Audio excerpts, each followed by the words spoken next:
Bu Septi dalam video pembelajaran bahasa Indonesia ya. Semoga semuanya dalam keadaan sehat walafiat ya. Oke, kali ini kita akan belajar tentang kebahasaan teks deskripsi ya. Sebuah teks pastinya tidak akan terlepas dari yang namanya kaidah kebahasaan ya. Setiap teks ada kaidah kebahasaan yang sering muncul ya. Nah, dalam teks deskripsi ini kaidah kebahasaan yang sering muncul ya, yaitu huruf kapital ya. Nah, huruf kapital di sini ya, atau huruf besar ya. Nah, ini dalam setiap teks tentunya digunakan ya penggunaannya. Hanya saja masih banyak yang keliru ya. Bagaimana sih penggunaannya yang benar ya? Nah, Ibu Septi nih kalau melihat tulisan anak-anak nih ya, huruf kapital itu sering ada yang keliru dalam menggunakannya ya. Nah, sekarang kita akan belajar bagaimana sih penggunaan huruf kapital ya. Nah, pertama huruf kapital atau huruf besar itu dipakai sebagai huruf pertama kata pada awal kalimat ya. Sudah pasti di sini ya, huruf kapital itu selalu digunakan dalam huruf awal setiap kalimat ya. Misalkan kalimat pertama, Ardi menikmati kopi Gayo ya. Nah, di sini terlepas Ardi ini adalah nama orang ya, dia ada di awal kalimat, dia merupakan dia menggunakan huruf kapital ya. Kemudian Papandayan adalah salah satu gunung api aktif jenis strato dengan ketinggian 2662 mdpl ya. Terlepas ini adalah nama tempat ya, karena dia ada di awal kalimat ya, dia maka menggunakan huruf kapital ya. Lanjut ke contoh berikutnya. Perjalanan ditempuh dalam waktu 1 jam ya. Nah, di sini juga menggunakan huruf kapital pada awal kalimatnya ya. Jadi ingat ya, huruf kapital selalu digunakan di awal kalimat ya. Oke. Selanjutnya, huruf kapital dipakai sebagai huruf pertama nama geografi ya. Nama geografi itu apa saja sih? Nama kota, nama jalan, nama pulau, nama sungai, nama pantai dan sebagainya ya. Nah, itu semua menggunakan huruf kapital. Contoh di sini Jakarta, Jalan Dago, Kabupaten Garut, Sungai Musi, ya, Gunung Papandayan, ini menggunakan huruf kapital ya. Nah, Jakarta, J-nya huruf besar. Jalan Dago, J-nya besar, Dago-nya D-nya juga besar. Nah, jalan, kenapa kok ikutan kapital juga ya? Karena di sini ada nama jalannya ya. Jalan Dago, maka jalannya juga J-nya J besar ya. Kemudian Kabupaten Garut ya. Karena ada nama kabupatennya yaitu Garut, maka kabupaten di sini K-nya juga ikutan besar ya. Sungai Musi, karena ada nama sungainya maka sungainya S besar, musinya M besar.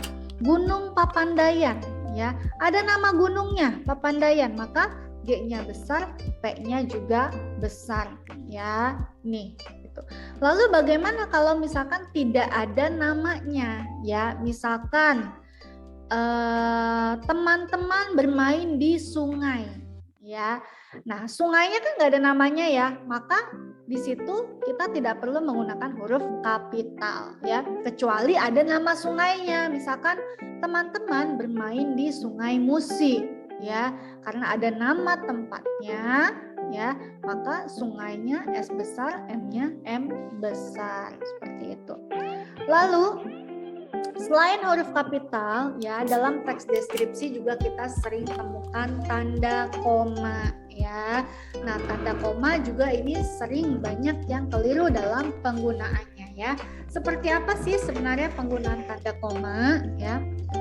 Yang pertama, tanda koma dipakai di antara unsur-unsur dalam suatu pemerincian atau pembilangan ya.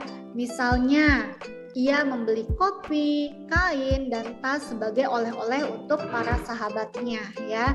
Nah, di sini ya, ini adalah pemerincian ya. Kopi, kain, tas, pemerincian ya. Pemerincian itu apa? Jadi ada sesuatu yang disebutkan di situ.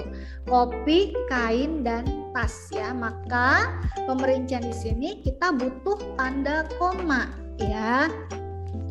Ia membeli kopi, koma, kain, koma, dan tas ya sebagai oleh-oleh untuk para sahabatnya ya. Titik. Nah, di sini ya, karena yang dirinci lebih dari 2 ya, maka kita gunakan kata dan ya di sini ya. Nah, sebelum kata dan itu kita gunakan tanda koma. Ya, kalau misalkan hanya 2 yang dirinci, maka kita tidak perlu menggunakan tanda koma. Ya, misalkan ia membeli kopi dan kain, maka itu kita tidak perlu menggunakan tanda koma. Ya, gitu. Oke, selanjutnya tanda koma dipakai sebelum kata penghubung seperti tetapi, melainkan, sementara, dan sedangkan dalam kalimat majemuk setara ya. Misalnya, Lili mengambil foto sementara Fajar memilih menikmati secangkir kopi ya. Nah, di sini kita lihat ada kata penghubung sementara. Maka kita gunakan tanda koma di sini ya. Nah, tanda koma dalam kata hubung ya, yang letaknya ada di tengah-tengah seperti ini kata hubungnya semua yang menunjukkan pertentangan ya, harus yang menunjukkan pertentangan baru kita boleh menggunakan tanda koma ya. Kata hubung atau konjungsi yang menunjukkan pertentangan itu tetapi, melainkan, sementara, sedangkan gitu ya.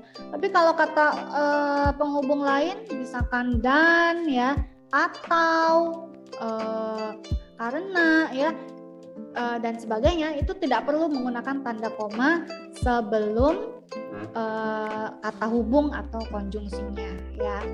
Oke. Selanjutnya, tanda koma dipakai untuk memisahkan anak kalimat yang mendahului induk kalimatnya. Misalnya, kalau lulus ujian, ayah akan mengajak saya ke Pulau Bali ya. Nah, di sini ada yang namanya anak kalimat dan induk kalimat ya. Bagaimana cara menandai itu adalah anak kalimat atau induk kalimat ya. Nah, anak kalimat ditandai dengan diawali oleh kata hubung ya. Jadi kalau ada kata hubung dalam kalimatnya ya, misalkan di sini kalau lulus ujian, ini diawali dengan kata hubung, maka ini adalah anak kalimat ya. Nah, ini kalimat induk atau kalimat utamanya yang ini, ayah akan mengajak saya ke Pulau Bali ya. Nah, karena di sini diawali dengan anak kalimat ya, kalau lulus ujian, koma ya, ayah akan mengajak saya ke Pulau Bali ya. Jadi kalau anak kalimatnya ada di awal kalimat, maka kita harus membubuhkan tanda koma di sini ya. Jadi untuk memisahkan anak kalimat dan induk kalimat ya. Bagaimana kalau kalimatnya dibalik? Misal, ayah akan mengajak saya ke Pulau Bali kalau lulus ujian ya. Nah, kalau dibalik seperti itu artinya kan induk kalimat dulu baru anak kalimat. Maka kita tidak butuh tanda koma ya sebelum kata kalaunya gitu ya. Begitu. Oke. Lanjut. Tanda Tanda koma dipakai di belakang kata atau ungkapan penghubung antar kalimat seperti oleh karena itu, jadi, dengan demikian, sehubungan dengan itu, dan meskipun demikian ya. Nah, kata penghubung antar kalimat berarti dia menghubungkan antara kalimat satu dengan kalimat lainnya ya. Misalkan di sini, Gunung Papandayan telah meletus beberapa kali. Meskipun demikian, kawah hasil letusan dan hutan mati menjadi daya tarik wisata ini.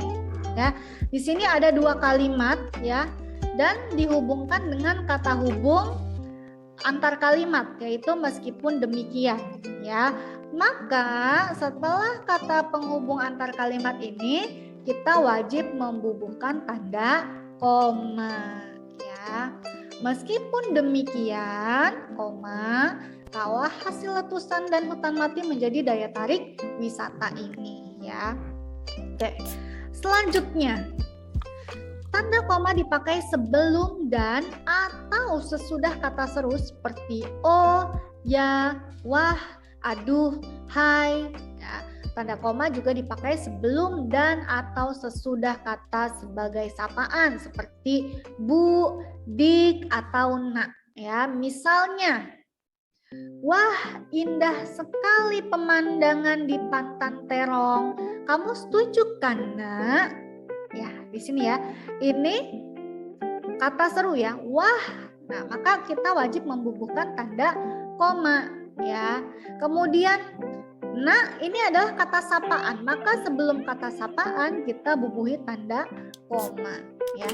Kenapa kata sapaan ini menggunakan huruf kapital? Karena kita langsung menyapa orang lain ya. Kalau kita langsung menyapa orang lain, maka di sini penulisannya menggunakan huruf kapital ya.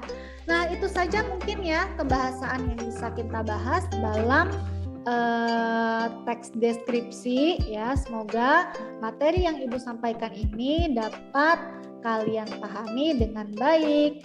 Sampai jumpa di video pembelajaran selanjutnya. Tetap semangat, jaga kesehatan, dan sukses selalu untuk kalian ya. Wassalamualaikum warahmatullahi wabarakatuh.